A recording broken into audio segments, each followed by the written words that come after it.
जय श्री माता जी। हे देवी, हे आदिशक्ति माँ, कृपा करके इस संतों की परम चैतन्य प्रदान कीजिए। इस संतों की पुकार को सुनिए माँ।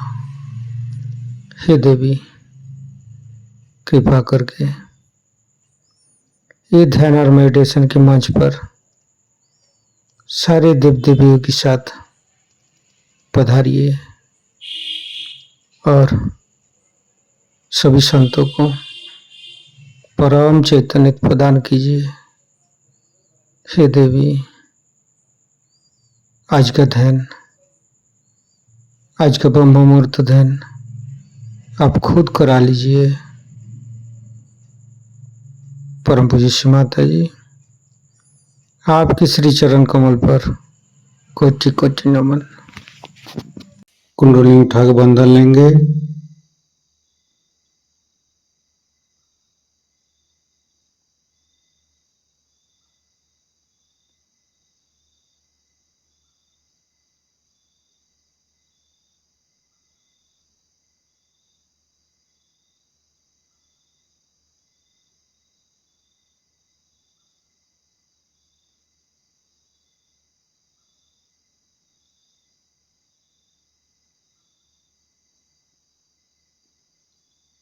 तीनों महामंत्र।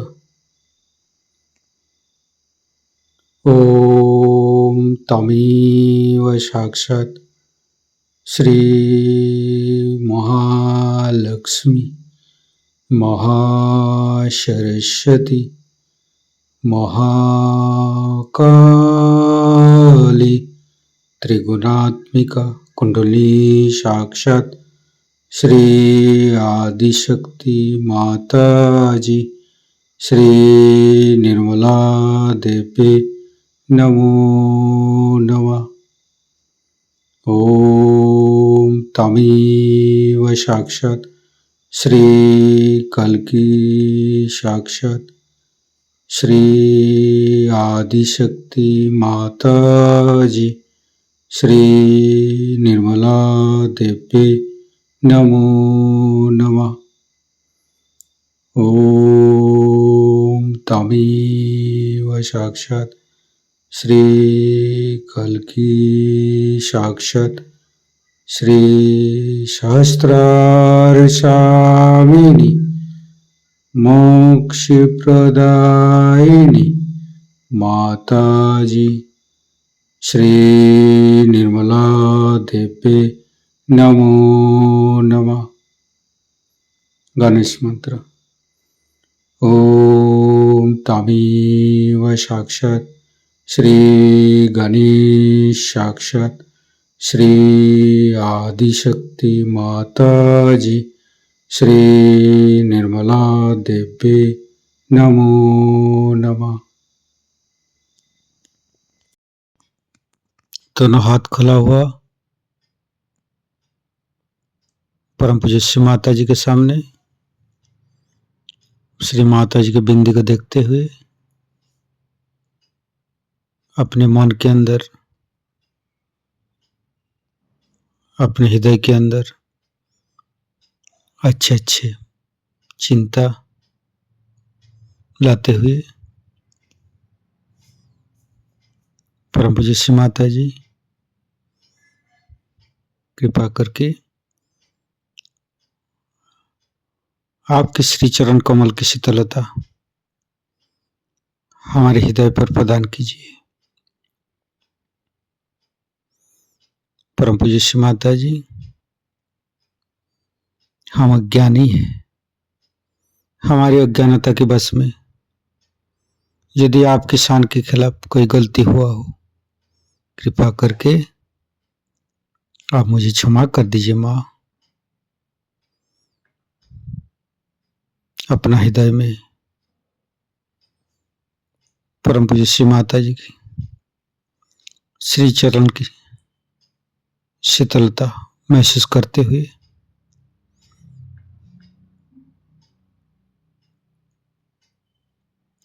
धीरे धीरे चित्त को मूलाधार चक्र पर परम पूज्य श्री माता जी, आप ही तो प्रभु गणेश है। कृपा करके हमारे शरीर के अंदर तीनों नाड़ी सातों चक्र में समस्त दोषों को, समस्त रोगों को दूर कीजिए। हे प्रभु गणेश, कृपा करके आप हमारे अंदर आइए।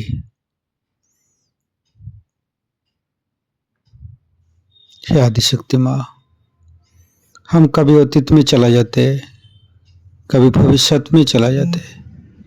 कृपा करके अतीत और भविष्य को छोड़ के हमें वर्तमान में स्थापित कीजिए। वर्तमानी धर्म है माँ, वर्तमानी सच है। कृपा करके हमें वर्तमान में स्थापित कर दीजिए। हम सारे समय, सारे पल, सारे दिन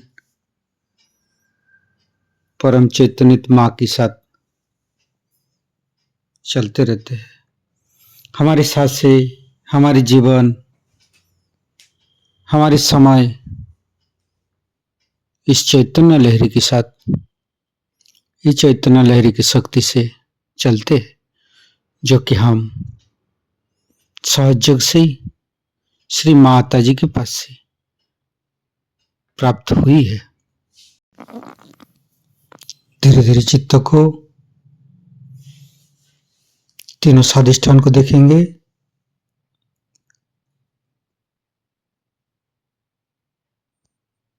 तीनों नाभि,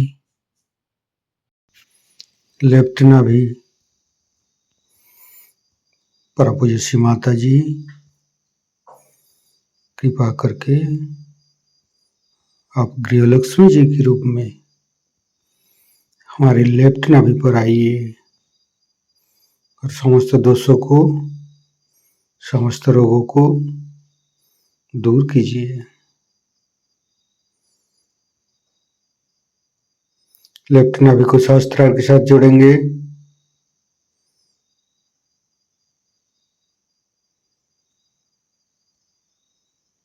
फिर चित्त को राइट नाभि, परम पूज्य श्री माता जी, कृपा करके आप हमारी राइट नाभि पर श्री राज लक्ष्मी जी के रूप में पधारिए। समस्त दोषों को, समस्त रोगों को दूर कीजिए।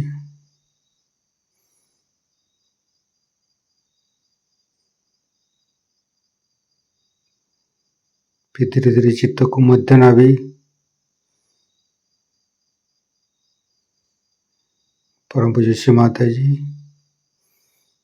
आप ही ने तो हमें संतोष प्रदान की है, आप ही ने तो हमें उदार बनाया है।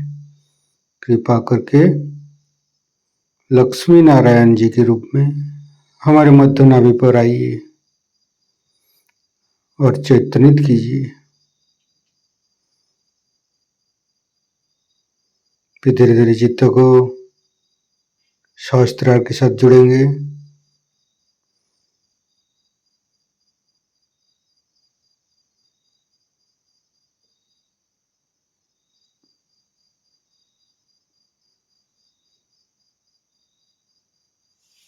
फिर तीनों हृदय, लेफ्ट हृदय, परम पूज्य श्री माता जी, आपकी परम कृपा में तो हम शुद्ध आत्मा है।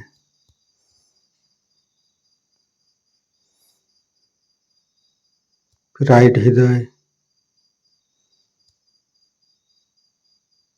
फिर मध्य हृदय,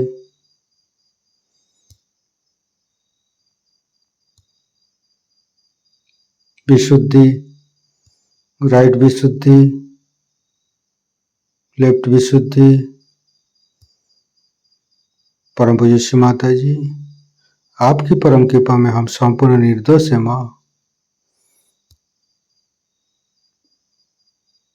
मध्य विशुद्धि, फ्रंट आज्ञा, बैक आज्ञा, सहस्त्रार। परम पूज्य श्री माता जी, हमारे अंदर अहंकार पति अहंकार को दूर करके हमारे सहस्त्रार पर आइए, समस्त ब्रह्मरंध को खोल दीजिए।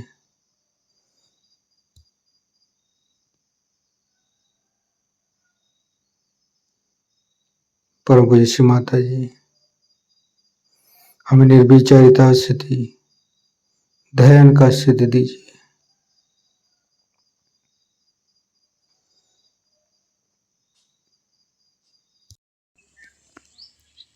सहस्त्रार के साथ एक एक चक्र को जोड़ेंगे। मूलाधार, स्वादिष्ठान, नाभि, हृदय, विशुद्धि, आज्ञा, संपूर्ण चित्त सहस्त्रार पर रखेंगे। परम पूज्य श्री माता जी, हमारे ऊपर ऐसी कृपा कीजिए ताकि आपकी वाणी को हम सहस्त्रार से ग्रहण कर सके। संपूर्ण चित्त सहस्त्रार पर परम पूज्य श्री माता जी को अमृत बनी हम सहस्त्रार से ग्रहण करेंगे। सवेरे 4 बजे से काम शुरू हो जाता है, एक के बाद एक खत्म होते होते हर जगह पे देर होती है।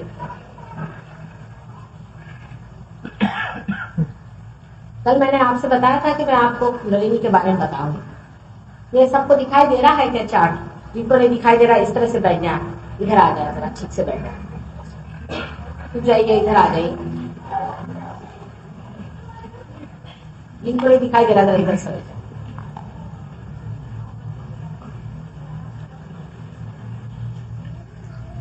We're going to show somebody who knows English.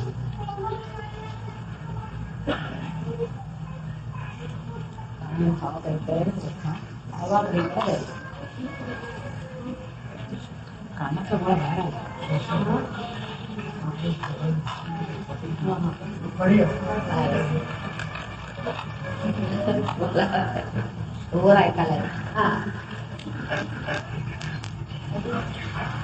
और कब आइए जो टाइम को दे दीजिए। जरा बैठिए, अब आप देखिए सामने बैठिए। ठीक है,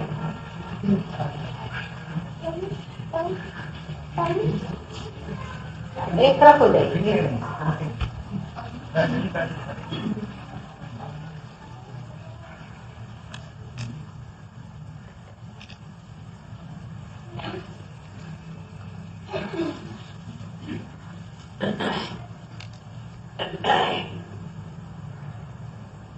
मैंने आपसे कल बताया था कि मानव जिस प्रकृति से बना है उस प्रकृति ने अपने अंदर बड़े कमाल के काम कर रखे हैं और इसी कारण हम बनाए गए। जो बात कहने वाली हूं उसके बारे में हमारे आज के जो आधुनिक शास्त्र हैं उसमें कोई विवरण नहीं है। जैसे कि मैंने बताया था कि आजकल के आधुनिक शास्त्र जो कुछ भी इस दृष्टि को गोचर होता है, जो भी इस दृष्टि से देखा जाता है साक्षात, उसे ही जानते हैं। और ये जो दृष्टि मानव की है इसमें अभी आत्मा का प्रकाश नहीं आया। मनुष्य अभी प्रबुद्ध नहीं हुआ। प्रबुद्ध होने के बाद ही वो सब चीजें जो बता रही हूँ वो जान सकते। ये चीजें हमारे अंदर है या नहीं, ये भी आप लोग खुद अपनी आंख से भी देख सकते हैं। पहली तो चीज ये है कि मानव पहले स्थित होता है, उसका अस्तित्व बनता है। सारी सृष्टि की भी पहले स्थिति बनती है। अगर उसकी स्थिति न बने तो हो ही नहीं सकता। ये जो स्थिति बनती है ये हमारे अंदर जिस परमात्मा की शक्ति के वजह से बनती है, उस शक्ति को हम लोग सदाशिव की शक्ति कहते हैं या शिव की शक्ति। इस शक्ति से हमारा अस्तित्व बनता है, एग्जिस्टेंस। इस शक्ति का नाम ऋषि मुनियों ने महाकाली दिया। यह शक्ति हमारे अंदर राइट साइड से गुजर के लेफ्ट साइड को निकल आती, जैसे कि यहां दिखाया गया है। और दिखाई मिला ना मिला पाओ, उधर आओ, वरुण दिखाते। इसे वहन करने वाली जो नाड़ी है, जो चैनल है, उसे ईड़ा नाड़ी कहते हैं। अब ये सब चीजें जो है, ये सूक्ष्म चीजें, सटल चीजें, ये बाह्य में दिखाई नहीं देती, लेकिन इसी नाड़ी से हमारे अंदर जो लेफ्ट सिंपैथेटिक नर्वस सिस्टम है, उसका प्रादुर्भाव होता है, वो मैनिफेस्ट होता है। Left sympathetic nervous. उसी प्रकार जैसे कि स्थिति होती है, जिस तरह से हमारा अस्तित्व होता है, अस्तित्व का न रहने से हम मृत्यु को प्राप्त होते हैं। इसका मतलब यह है कि यही शक्ति जब नष्ट हो जाती है तो हमारा संहार हो जाता है।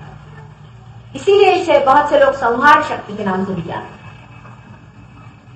जैसे जब सूर्य लय हो जाता है तो अंधकार हो जाता है, उसी प्रकार इस प्रकार जैसे कि एक शक्ति का न होना और होना दोनों एक ही शक्ति का द्योतक है। इस शक्ति को स्थिति और लय दोनों के ही द्योतक कहना चाहिए।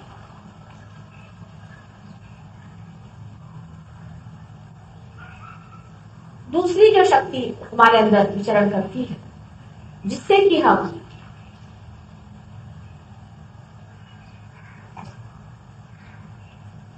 सृजन करते हैं, क्रिएट करते हैं, जिससे हम सोचते हैं, जिससे शरीर की धारणा करते हैं, शरीर को हम चलायमान रखते हैं, इस शक्ति को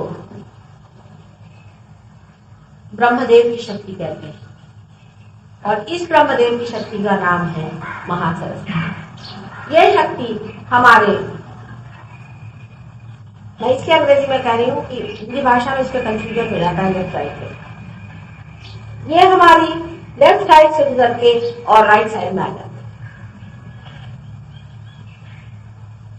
यह शक्ति वहन करने वाली जो नाड़ी है, जो सूक्ष्म नाड़ी है, अति सूक्ष्म नाड़ी है, इसे पिंगला नाड़ी कहते हैं। जो पहली नाड़ी है उसे चंद्र नाड़ी भी कहते हैं और इसे सूर्य नाड़ी भी कहते हैं। इस नाड़ी से हमारे अंदर राइट सिंपैथेटिक नर्वस सिस्टम, ये तो सूक्ष्म नाड़ी है, लेकिन जो जड़ नाड़ी है, जो आंखों में को दिखाई देती है और जो कार्यान्वित है, वो राइट सिंपैथेटिक नर्वस सिस्टम, उसका प्रादुर्भाव है। इस नाड़ी से मैंने आपसे बताया कि हम शारीरिक कार्य तथा मानसिक कार्य जिससे हम सोचते हैं, विचारते हैं, वो होता है। पहली जो नाड़ी है, जिसे हम चंद्र नाड़ी कहते हैं या ईड़ा नाड़ी कहते हैं, इससे हमारा सुप्त चेतन कार्यान्वित रहता है। इसे सब कॉन्शियस कहते हैं।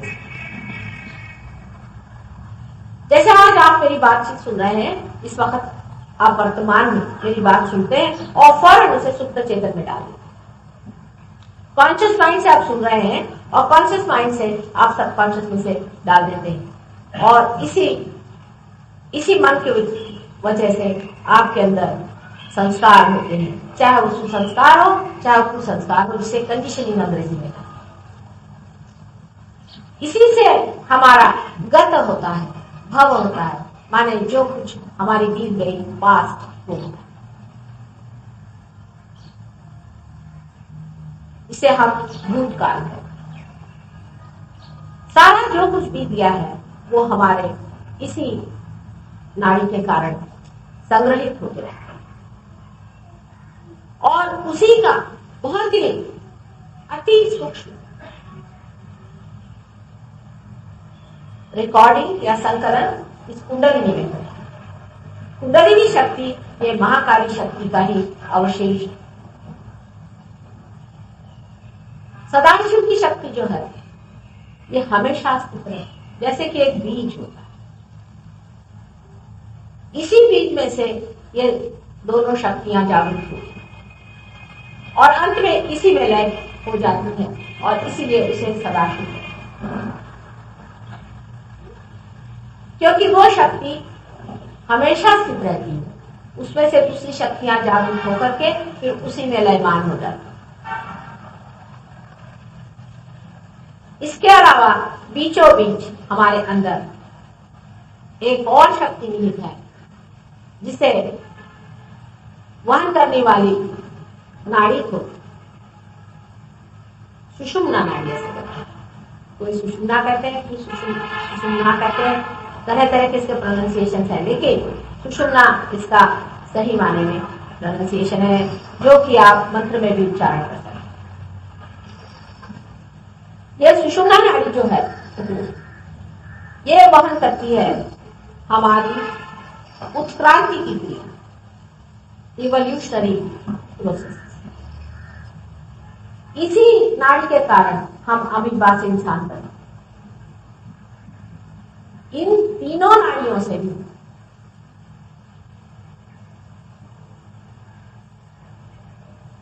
जो कुछ घटित होता है, जो कुछ बन पड़ता है, जो कुछ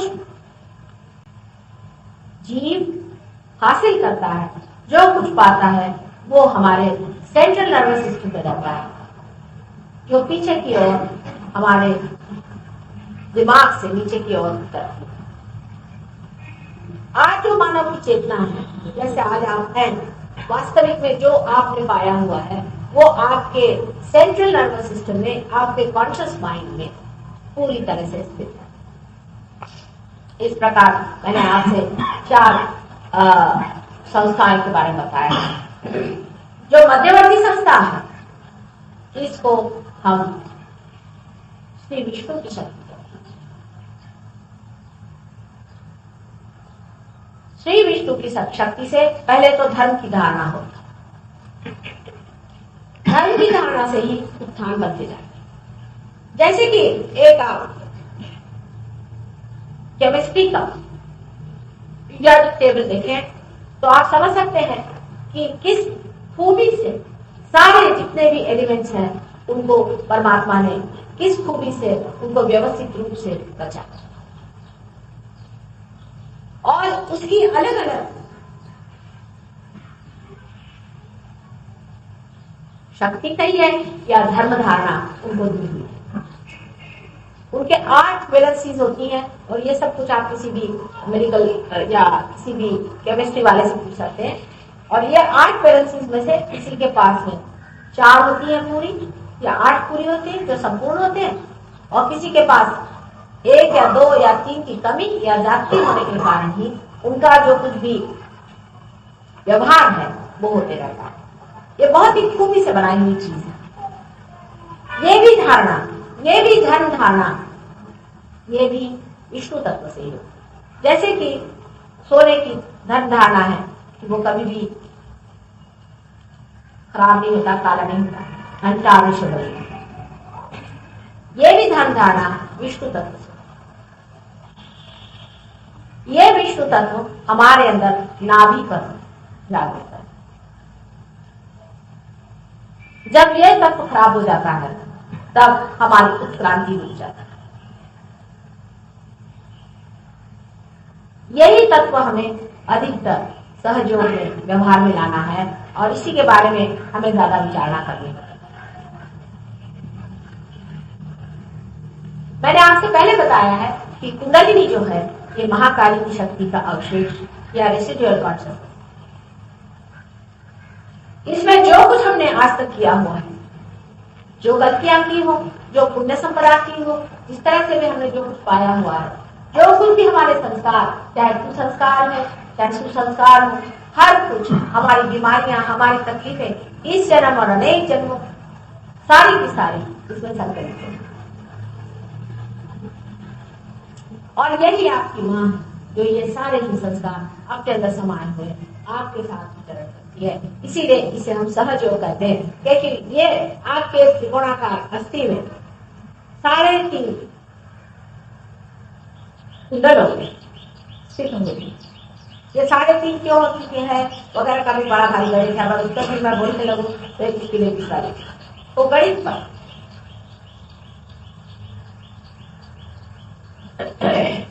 ये कुंडलिनी हमारे अंदर है या नहीं, ये आप अपनी आंखों से जब कुंडलिनी का जागरण होता है तब आप देख सकते हैं कि आपकी ये त्रिकोणाकार अस्थि में किस प्रकार स्पंदित करती है। जबकि नाभि चक्र में पकड़ हो जाती है तब विशेषकर इसका स्पंदन इतने जोर से दिखाई देता है कि एक छोटा बच्चा भी इसे देख सकता है। इसके लिए कोई भी प्रमाण की जरूरत है। इसके हम लोगों ने फिल्म भी बनाई हुई है जो हम बीबीसी से सब दिखाने वाले हैं। कुंडलिनी यही पर स्थित होती है और किसी जगह नहीं।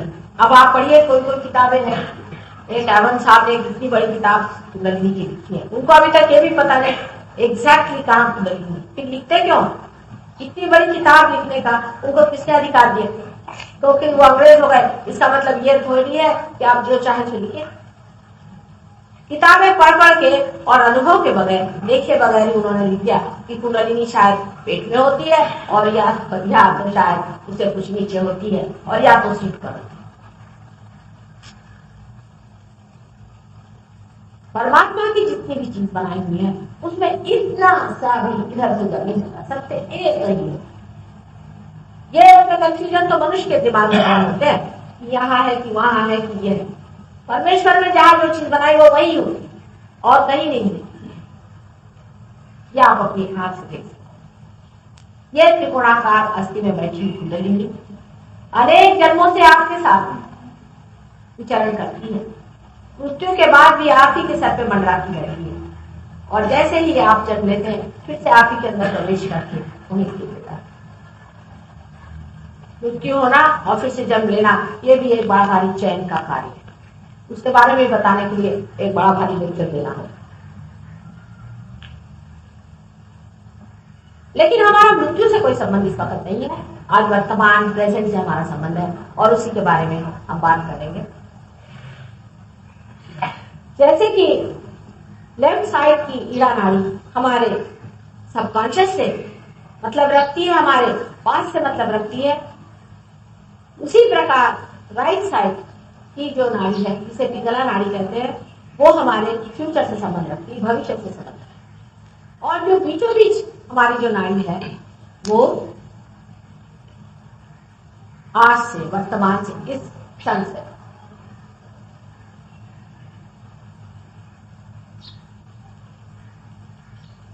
इसके बीच में जो गैप है जो आप देख रहे हैं, इसी के कारण मनुष्य वर्तमान में नहीं रह सकता। या तो वो आगे रहता है या पीछे रहता है, बीचों बीच वर्तमान में नहीं रह सकता, प्रेजेंट में नहीं। अब कुंडलिनी भी जागरण कैसा होता है वो देखिए। जिस वक्त आप मेरी और हाथ ऐसे करके देख बैठे हैं तब मेरे अंदर से जब ये शक्ति कहते कि बह रही है वो आपके हाथ से गुजर के, क्योंकि इन उंगलियों में भी आप देखिए, वहां उंगलियों में इन्होंने दिखाया नहीं है लेकिन दूसरे चार्ट में हमने दिखाया था इनमें भी चक्र, राइट और लेफ्ट में, राइट हैंड में और लेफ्ट हैंड में भी चक्र। और ये सारी उंगलियों के जो किनारे हैं, ये जो कहना चाहिए जो एजेंसी से कहते हैं, इस जगह पर उन चक्रों का स्थान है। और ये चक्र जब जागरूक तब आ सकते हैं और दूसरों के कौन से। इससे लेफ्ट से जाएंगे, इससे राइट से जाएंगे, दोनों साइड के चक्र आप उसको जानते हैं। और जब आप चक्रों को पकड़ लेते हैं तो आप कोई सी भी बीमारी चक्रों की वजह से ठीक कर सकते। जैसे कि एक कल लड़की आई थी जिनकी कि बिल्कुल अब हालत ठीक हो गई, बहुत अच्छे से चलने वाले लगे, उनको मल्टीपल स्क्लेरोसिस था जो कि इनक्योरेबल, कोई नहीं ठीक कर। वो सर्जरी से ठीक क्यों हो? वजह यह है कि इसमें तो पहले निदान रखता है कि कौन से चक्र पकड़े। मूलाधार चक्र पकड़ा हुआ, हृदय चक्र पकड़ा हुआ, अगर आप मूलाधार चक्र में श्री गणेश को जागरूक कर दें और चक्र में श्री को तंदुरुस्त कर दिया। जो चक्र है, जो अंतर्हित है, जो उसके बेसिस है, उसको ही आपने अगर ठीक कर दिया तो आदमी ठीक हो जाए। डायग्नोसिस भी इंसान ही करता है। जो बाहर आदमी मिल जाता है वो खुद ही डायग्नोसिस करता है, वही ट्रीटमेंट देता है, वही दवा भी देता है और वही दूसरे को उपहार भी देता है।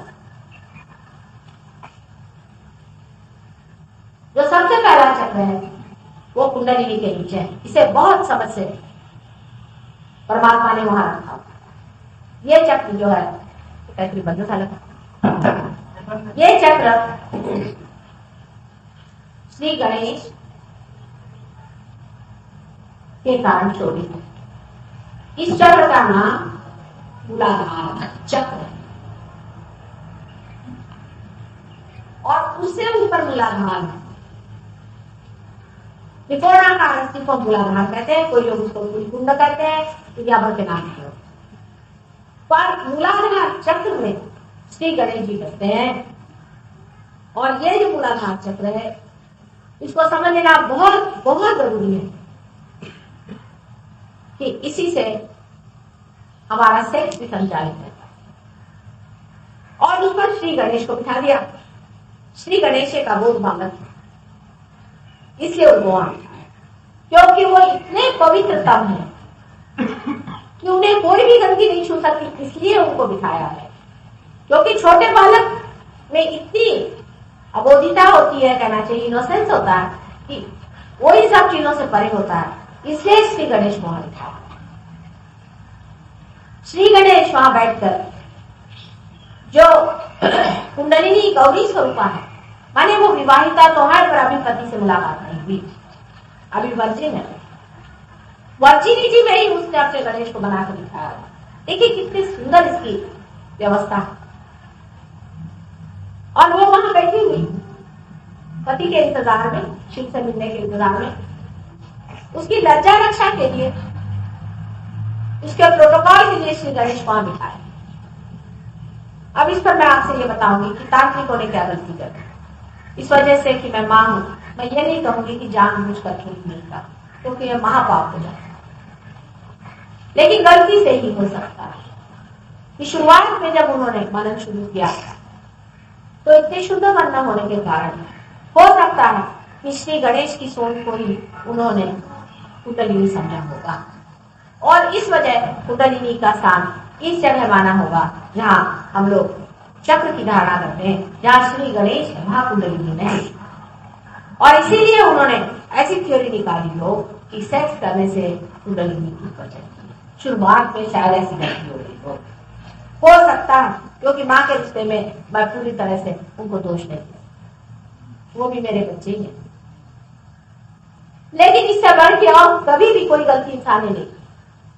आप सोचिए कि कुंडलिनी आपकी मां है और उस पर कितना बड़ा दोषारोप है।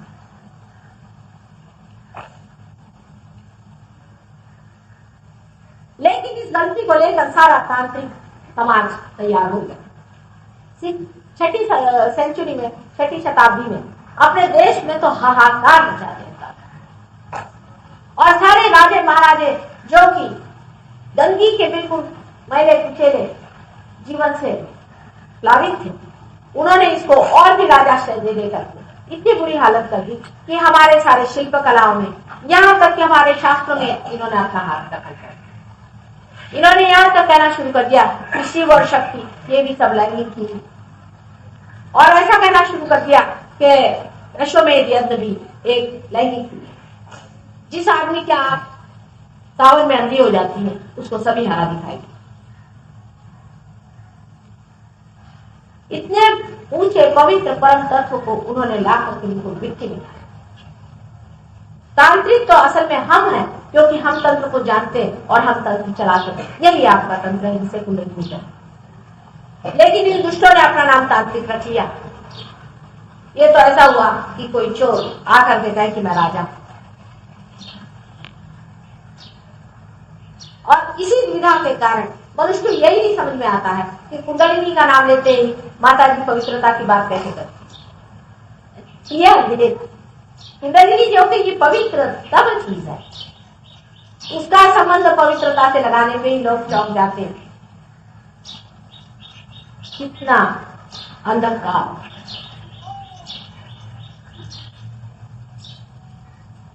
फिर जब इस तरह के लोग जिनके जीवन में चरित्र का कोई मतलब नहीं, जिनमें पावित्र्य नहीं, जो पूरी तरह से अपनी जिंदगी बिता रहे हैं, जिन्होंने अपने सर्वनाश की पूर्ण व्यवस्था कर ली है, ऐसे लोग कुंडलिनी पर हाथ डालेंगे तो जरूरी है कि उनके अंदर गर्मी आएगी, उनका शॉर्ट सर्किट होगा, आफतें आएंगी, वो कूदेंगे और दुनिया भर। यह अनुभव जिन जिन लोगों को आए हैं वो वाजबी है, क्योंकि इस गलती के लिए श्री गणेश की ताड़न है। सारा सिंपैथी की कोप काट देते।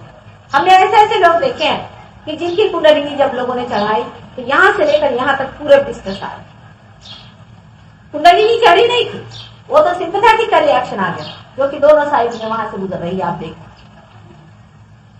गणेश जी से आप कुंडलिनी चढ़ाए, वो तो पिछवाड़े बैठे हुए हैं, लेकिन जब प्रदेश से लोग अपने देश में आते हैं तो वो अपने बाथरूम से ही या अपने बहते हुए नाली के अंदर से घुस जाते हैं, ऐसा और फिर वहीं का वर्णन अपने देश के बारे में देने लग जाते हैं। गधे हैं बिल्कुल। आना है तो महाद्वार से आए और समझे कि हमारे देश की सभ्यता क्या। जो भी आता है, यूं जैसा इतना पढ़ा लिखा आदमी जिसको मैं बहुत मानती हूँ, वो भी गधा ही था, क्योंकि वो भी उसी रास्ते से आया और उसने सारा तांत्रिक इसका महत्व फैला। इनको असलियत बताने के लिए हमारे पास कोई भारतीय नहीं रहता, क्योंकि भारतीय पढ़ते ही नहीं और ना ही इस चीज को समझने की कोशिश करते हैं कि कुंडलिनी का शास्त्र असल में क्या। जिस वक्त कुंडलिनी आपकी जागरूक होती है, आपको उस वक्त आप अबोध बालक जैसे हो जाते हैं, क्योंकि गणेश पहले ही जागरूक हो जाते हैं। पहले तो गणेश को ही हाथ से जो वाइब्रेशन जा रहे हैं, आपके हाथ मेरे और हैं, जो वाइब्रेशन आपके हाथ से गुजर के जाते हैं, वो पहले गणेश को ही खबर करते हैं कि हाँ अब माँ आ गई है साहब, और आप एक छोटे बालक जैसे हो जाते हैं, क्योंकि वो बीच का रास्ता ही तोड़ देते हैं।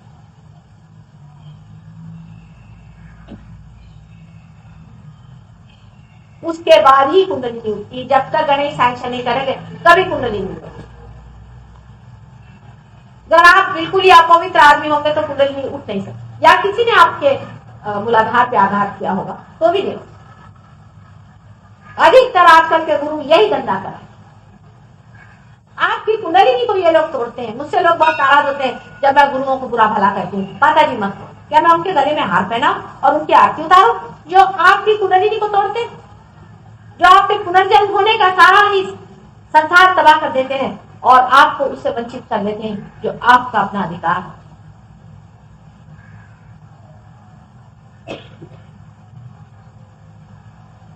इन लोगों को आपके पैसे से मतलब है, वो आपके पैसे खाएं, उसे मुझे हर्ज नहीं। चोरी करें उससे भी मुझे हर्ज नहीं, जो करना है करें, डाकू बने, आपकी औरतों को खराब करें, अगर आपकी औरतें इतनी बेवकूफ है तो खराब हो, मुझे उससे मतलब। लेकिन कुंडलिनी पे जब वो हाथ मारते हैं और कुंडलिनी को ही खराब करते हैं तो इनको राक्षस की संज्ञा नहीं। और है ये राक्षस, ऐसे 16 राक्षस का मतलब मुझे मालूम है, जो बड़े बड़े राक्षस हैं, इनको बहुत बार देवियों ने मारा है और बार बार वो जन्म लेते हैं, और उन्होंने फिर से जन्म इस कलयुग में लिया। और 6 राक्षसी हैं, उन्होंने भी जन्म लिया हुआ है, और लोग उनको पूछते हैं। इतने बेवकूफ लोग हैं, उनकी कोई हद। ये जो कुंडलिनी है ये आपकी माँ है, ये वहां बैठी हुई है इंतजार में वो दिन आए कि मेरा बेटा उसका पुनर्जन्म है। यही आपको पुनर्जन्म है, इसी से आप बीज जानेगा। पर अगर आप सुपरफिशियल आदमी हैं, आप में कोई गहराई नहीं, आप चाहते नहीं तो कुंडलिनी खुली उठती नहीं। आपने अगर गलतियां करी हैं तो भी वो बताती कि इन्होंने ये गलती की है। आपके चक्रों पे पता हो जाता है कि ये आपने गलती की, वो आपने, और इसी तरह से कुंडलिनी का पूरा पता चलता है। लेकिन अगर आप अपनी कुंडलिनी को ठीक से संभाल के रखे हैं, जैसे कबीर ने कहा कि दास कबीर जतन से ओढ़ी, जैसी की तैसी रख दीनी चतन, उसी वक्त ऐसे लोगों की कुंडलिनी बहुत आसानी से जागृत हो जाती। अब इसके बाद जो ऊपर का चक्र है, जिसे स्वाधिष्ठान चक्र कहते हैं, ये हमारे नाभि से निकलता है और चारों तरफ घूमता है, इसे स्वाधिष्ठान चक्र कहते हैं। और ये नाभि से निकल के चारों तरफ घूमता है। स्वादिष्टान चक्र से हमारा चित्त कार्यान्वित होता है, अटेंशन। जहां हम अटेंशन डालते हैं वहां स्वादिष्टान कार्य करता है। इसीलिए जब हम बहुत ज्यादा विचार करने लगते हैं तब भी स्वादिष्टान चक्र पेट का जो मेद होता है, जो फैट होता है, उसको परिवर्तित कर देता है, उसको ट्रांसफॉर्म कर देता है कि वो जाके हमारे बुद्धि में उपयोग में लाए। बुद्धि में भी तो मेद होता है, फैट ग्लोबुल्स होते हैं। ये जो फैट ग्लोबुल्स हैं जिसको हम इस्तेमाल करते रहते हैं, उसके लिए अपने पेट से ही स्वादिष्टान चक्र बना करके फैट ग्लोबुल्स ब्रेन में भेजते हैं। यही चक्र है जिसके कारण हमारा लिवर, ऊपर का हिस्सा, हमारा स्प्लीन और हमारा पैंक्रियास, किडनी और यूट्रस का कुछ हिस्सा चलता है। यह क्रिएशन का चक्र। जब हम जितना सोचते हैं आगे के लिए, हम क्रिएट करना चाहते हैं, जितना हम फ्यूचर के बारे में सोचते हैं और प्लानिंग करते हैं, उतना ही ये चक्र चलता है और ये हमारे अटेंशन को प्लावित करता है, हमारे चित्त को प्लावित करता है। जिस आदमी का लिवर खराब है उसका चित्त हमेशा दुखी रहेगा, एक अनमना सा रहेगा, उसको कुछ चीज अच्छी नहीं लगेगी।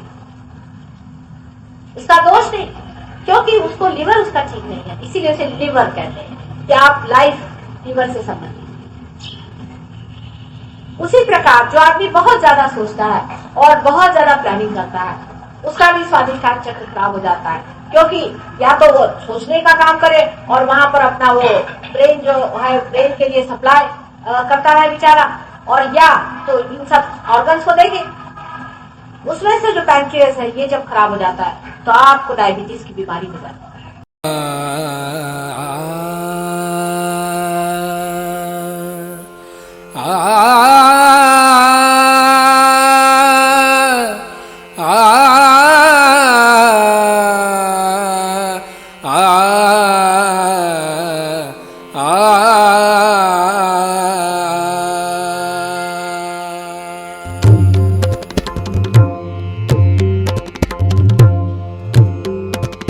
नमो नमो श्री निर्मल माता, नमो नमो श्री निर्मल माता, नमो नमो श्री निर्मल माता।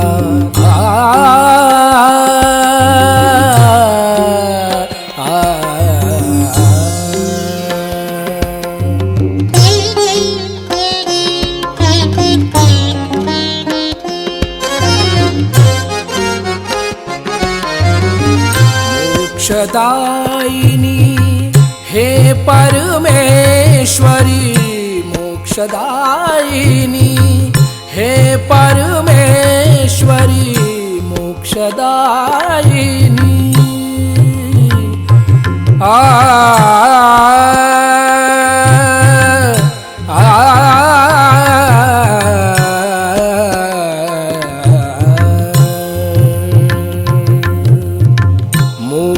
मोक्षदायिनी हे परमेश्वरी, हृदय निवासिनी नमो नमः, हृदय निवासिनी नमो नमः, नमो नमो श्री निर्मल माता, नमो नमो।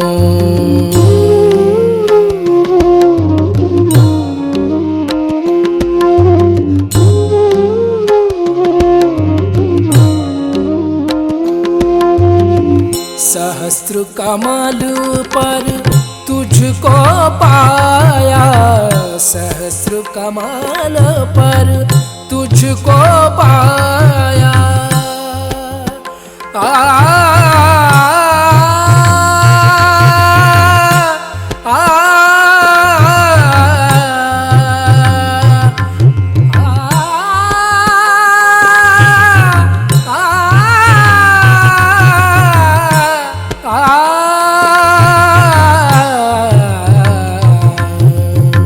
सहस्र कमल पर तुझ तुझको पाया, सहस्र कमल पर तुझको पाया, सात चक्र पर विजय दिलाया, सात चक्र पर विजय दिलाया, ब्रह्म ज्ञान से हमें मिलाया, ब्रह्म ज्ञान से,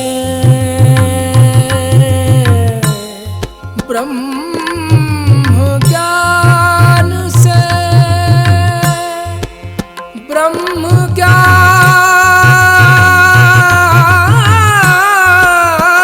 से, ब्रह्म ज्ञान से, ब्रह्म ज्ञान से हमें मिलाया।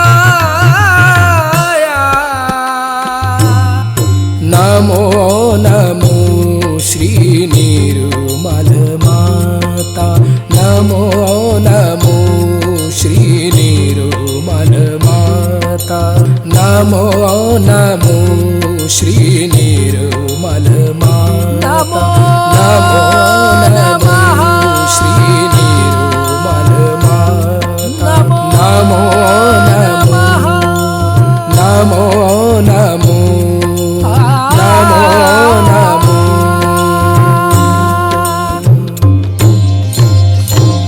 ॐ त्वमेव साक्षात् श्री सहस्रार स्वामिनी, मोक्ष प्रदायिनी माताजी,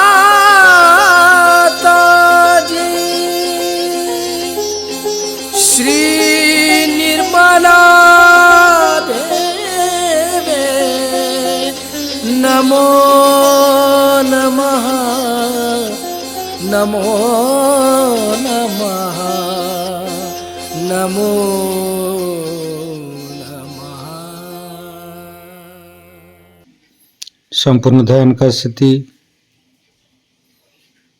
इसी ध्यान का स्थिति पर तड़ते रहेंगे। परम पूज्य श्री माता जी परम चैतन्य अनुभव करते रहेंगे। दोनों हाथों पे, सहस्त्रार पे परम पूज्य श्री माता जी आज अपने ध्यान करा के जो परम चैतन्य अनुभव कराया, इसके लिए मैं आपको कोटि कोटि नमन। कुंडली उठा के बंधन लेंगे।